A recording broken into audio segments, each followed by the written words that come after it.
दुकानों के शटर बंद और शहर की सड़कों पर मामूली सी ट्रैफिक। ये मनाजर हैं पाकिस्तान ज़ेरे इंतज़ाम कश्मीर के दारुल हुकूमत मुज़फ़्फ़राबाद के, जहां जॉइंट अवामी एक्शन कमेटी की कॉल के तहत पहिया जाम, शटर डाउन, धरना और एहतजाज चल रहा है। मुज़फ़्फ़राबाद से मैं हूं नदीम शाह और आप देख रहे हैं इंडिपेंडेंट उर्दू। इस वक्त अपर अड्डा लाल चौक में एक्शन कमेटी का धरना और एहतजाज जारी है। आज कश्मीर भर में जॉइंट अवामी एक्शन कमेटी की तरफ से लॉन्ग मार्च की कॉल भी है। लॉन्ग मार्च एंट्री पॉइंट्स की तरफ जाएगा, जहां पर एक्शन कमेटी के मुताबिक धरना दिया जाएगा और एहतजाज किया जाएगा। जबकि हुकूमत की तरफ से ताहाल वो डेडलॉक बरकरार है, जो वो कह रहे हैं कि आएँ और मुज़ाकरात करें, मुज़ाकरात के दरवाजे खुले हैं।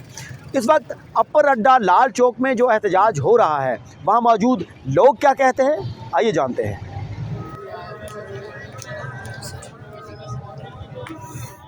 सस्ती बिजली और सस्ता आटा, अभी हमारे 8 मुतालबात बाकी थे जिस पे हम पुरअमन जद्दोजहद कर रहे थे।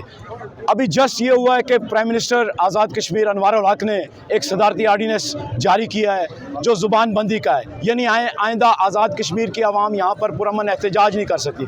हमसे हमारा बुनियादी हकूक़ हमसे छीने जा रहे हैं, तो इसलिए अवाम आज़ाद कश्मीर के जज्बात में है। और हमारी अवामी एक्शन कमेटी ने कॉल दी है जिसमें शटर डाउन और पहिया जाम था। अभी भी इस वक्त पूरा आज़ाद कश्मीर बंद है और हमने आज़ाद कश्मीर के तमाम एंट्री पॉइंट्स को बंद करने का ऐलान किया है। अभी यहाँ से कुछ थोड़ी देर के बाद हम यहाँ से बरारकोट की तरफ निकलेंगे। बाकी हमारे काफ़िले कोआला, इसी तरीके से मीरपुर, जिधर जिधर हमारे एंट्री पॉइंट हैं हम उनको मुकम्मल बंद करेंगे जब तक हमारे मुतालबात को तस्लीम नहीं किया जाता।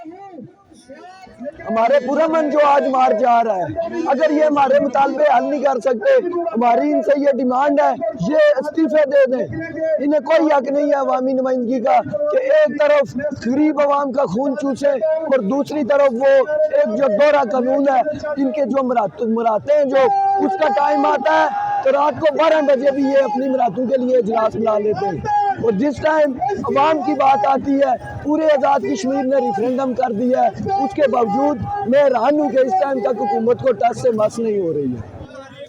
अगर इसके इस्तेफादा सारे लोग कर रहे हैं तो मेरे ख्याल में इस तारीख में इस सारे मामले पर आखिरी इतलात ये हैं कि हुकूमत के वज़रा अपर अड्डा धरने में जाएंगे और वहाँ पर नोटिफिकेशन पढ़ के सुनाएंगे, जिसके तहत शायद हुकूमत जॉइंट अवामी एक्शन कमेटी के मुतालबात मान ले। अवामी एक्शन कमेटी ने अपने ये मुतालबात रखे हैं कि पीसफुल असम्बली एक पब्लिक ऑर्डर आर्डीनेंस के तहत गिरफ्तार किए गए कारकुनान को रिहा किया जाए और इस आर्डीनेंस को वापस लिया जाए। जबकि हुकूमत अभी तक तो अपनी इस बात पर रुकी हुई है कि चूँकि ये आर्डीनेंस सुप्रीम कोर्ट ने मुअत्तल कर दिया है, लिहाजा जॉइंट अवामी एक्शन कमेटी अपना एहतजाज और लॉन्ग मार्च मुअख्खर करे। अब आगे क्या होने जा रहा है? क्या अवामी एक्शन कमेटी अपना लॉन्ग मार्च एंट्री पॉइंट्स की तरफ बढ़ाएगी या हुकूमत उनके मुतालबात मानेगी? इसका फैसला आने वाला वक्त ही करेगा। मुज़फ़्फ़राबाद से मैं हूं नदीम शाह और आप कश्मीर मुतल्लिक़ तमाम अहम खबरों की अपडेट्स के लिए इंडिपेंडेंट उर्दू के सोशल मीडिया प्लेटफॉर्म से जुड़े रहिए।